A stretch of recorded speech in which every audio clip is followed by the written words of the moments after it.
Hey, great people, thank you very much for tuning once again today. I'm so happy and I welcome you back to our channel today. Today we're looking at Thomas Sowell, what they don't teach you about colonization.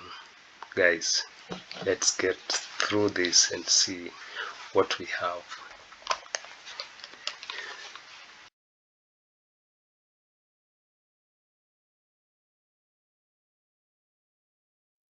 Well, you link wealth creation to the acquisition of skills and the employment of skills in a disciplined way, and also in a frugal way in terms of lifestyles.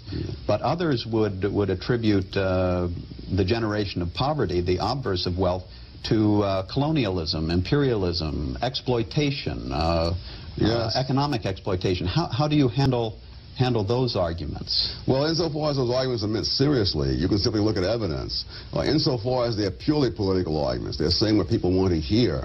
Obviously, there are people who would much rather hear that than to hear the other, because if you think that's the problem, then there's not only a quicker solution, but there's a more emotionally and morally satisfying solution.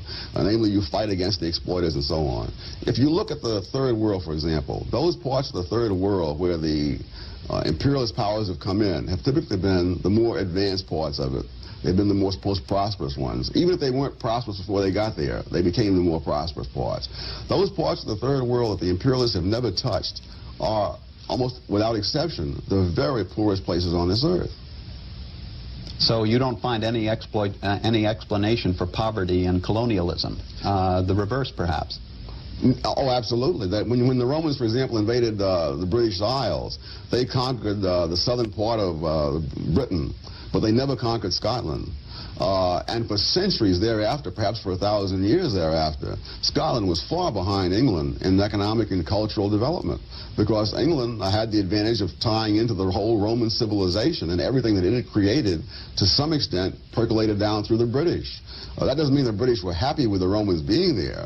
You know, 1,000 years later, Churchill could say, we owe London to Rome, but that's 1,000 years later, and Churchill didn't have to go through what those people went through. So I'm not saying this is good for the people who were there, but in the longer run, of course, England became what it was because the Romans came. And Scotland finally developed only after England conquered Scotland, and then the culture that developed in England then could spread into Scotland as well. Well, does this suggest then that in addressing poverty in today's world there ought to be a latter-day reincarnation of imperialism or colonialism in some form? No, because I think politically it's impossible. I hear from various parts of some independent nations, they say that they were better off under colonialism and so on. That isn't in the cards. The people who are in the imperialist nations don't want to take on that. But some would say that there is the functional equivalent of that in the operation of the multinational corporation today. Do you see that, the operation of the multinational corporation, as help or hindrance to the generation of wealth in developing countries? Well, in those countries, the multinational corporations very often not only pay more money than the local industry pays, but it brings in skills that don't exist and creates industries that never were there before. To that extent, I think they are a source of the transmission of international human capital. To that extent, yes. Now, this excerpt is taken from the book, Intellectuals and Race, by Dr. Thomas Sowell.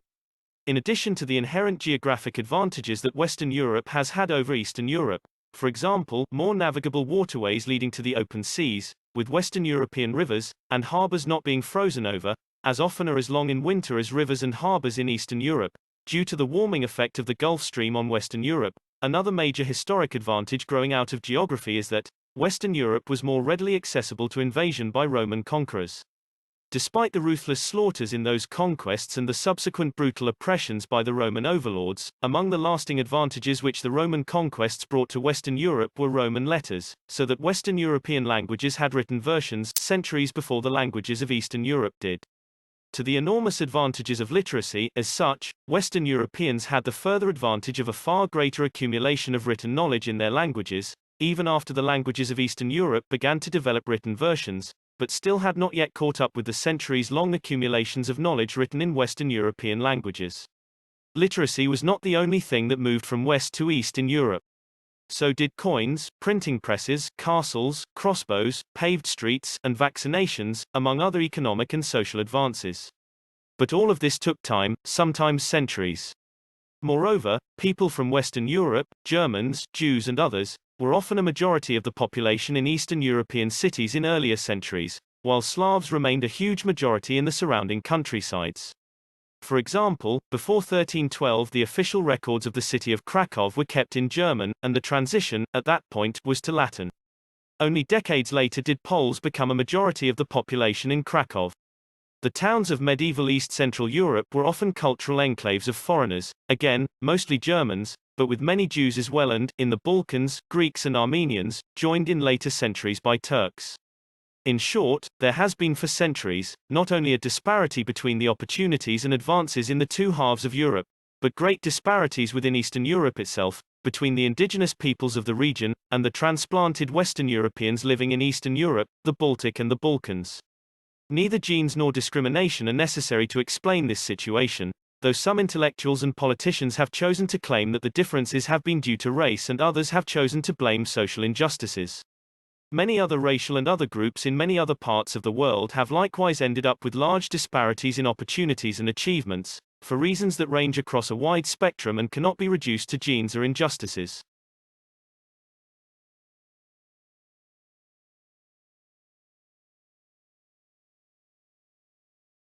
Great knowledge there by Thomas, and if you look at what he's saying, that is very great intelligence, and I love how he argues, guys. This is very good history. Guys, if today is your first time here, just press that subscription button and you will get more. Thank you and bye bye.